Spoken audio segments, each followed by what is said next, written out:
ఏపీలోని విమానాశ్రయాల్లో టెర్మినల్ సామర్థ్యం పెంపు పనులు జరుగుతున్నాయని కేంద్ర మంత్రి రామ్మోహన్ నాయుడు తెలిపారు. రాజమండ్రి, విజయవాడ, కడప ఎయిర్పోర్టుల్లో టెర్మినల్ పనులు జరుగుతున్నాయని తెలిపారు. ఢిల్లీలో ఏపీ సీఎం చంద్రబాబుతో భేటీ అయ్యారు. నిర్మాణ పనులు త్వరగా పూర్తి చేయాలని సీఎం సూచించారని తెలిపారు. రాష్ట్రంలో కొత్త విమానాశ్రయాలు ఏర్పాటు చేయాల్సి ఉందని చంద్రబాబు సూచించగా భూమిని గుర్తిస్తే తమ శాఖ తరపున సహాయ సహకారాలు అందిస్తామని తెలిపారు కేంద్ర మంత్రి రామ్మోహన్ నాయుడు. సివిల్ ఏవియేషన్ మినిస్ట్రీలో కూడా ఒక రివ్యూ తీసుకున్నారు.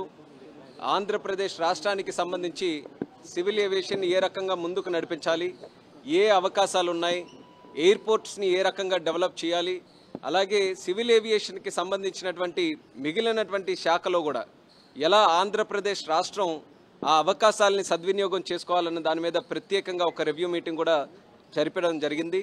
ఆంధ్రప్రదేశ్ రాష్ట్ర అభివృద్ధి కోసం కట్టుబడి ఉన్నామన్న మాట కూడా స్పష్టంగా చంద్రబాబు నాయుడు గారికి తెలియజేయడం జరిగింది.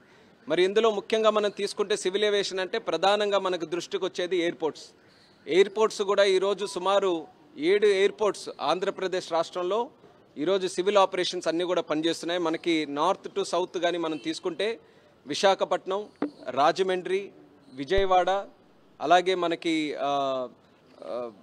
తిరుపతి, కడప, కర్నూలు, ఇవన్నీ కూడా మనకి ప్రస్తుతం ఉన్నటువంటి ఎయిర్పోర్ట్స్ ఇవి. ఇందులో కూడా కొన్ని ప్రాంతాల్లో కొన్ని ఎయిర్పోర్ట్స్లో టెర్మినల్ కెపాసిటీని ఇంక్రీజ్ చేయడానికి ఆల్రెడీ వర్క్స్ జరుగుతున్నాయి.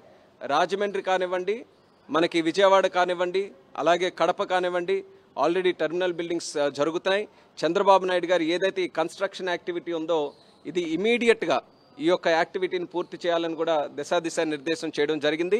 మా వంతు కూడా అది ఖచ్చితంగా త్వరితగతిన పూర్తి చేస్తామని సివిల్ ఏవియేషన్ తరపున కూడా ఆయనకి హామీ ఇచ్చాం.